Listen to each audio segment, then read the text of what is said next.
చదువుకోవడానికి మృగశిలాయుగం అంటారు. మృగశిలాయుగం కేవలం దక్షిణ భారతదేశంలో మాత్రమే ఉంది. మృగశిలాయుగం నుంచి సమాచారం ఇచ్చిన శాస్త్రవేత్త బార్ట్గన్. మృగశిలాయుగం అంటే సమాధుల గురించి చదువుకోవడం. మృగశిలాయుగం నుంచి తవ్వకాలు జరిపిన శాస్త్రవేత్త Mortimer Wheeler. Very very most important.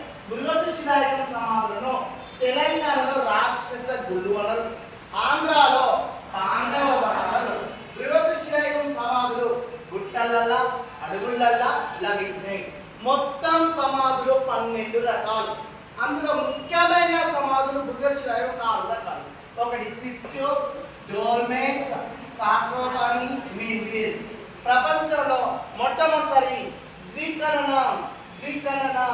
ద్వికరణం చేసిన సాక్రోపాని ఏనుగు రూపంలో ఏలేశ్వరం వద్ద లభించింది.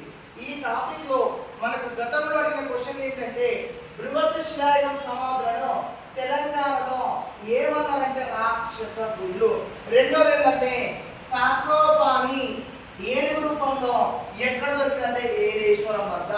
ఏలేశ్వరం ఎక్కడంటే నల్గొండ.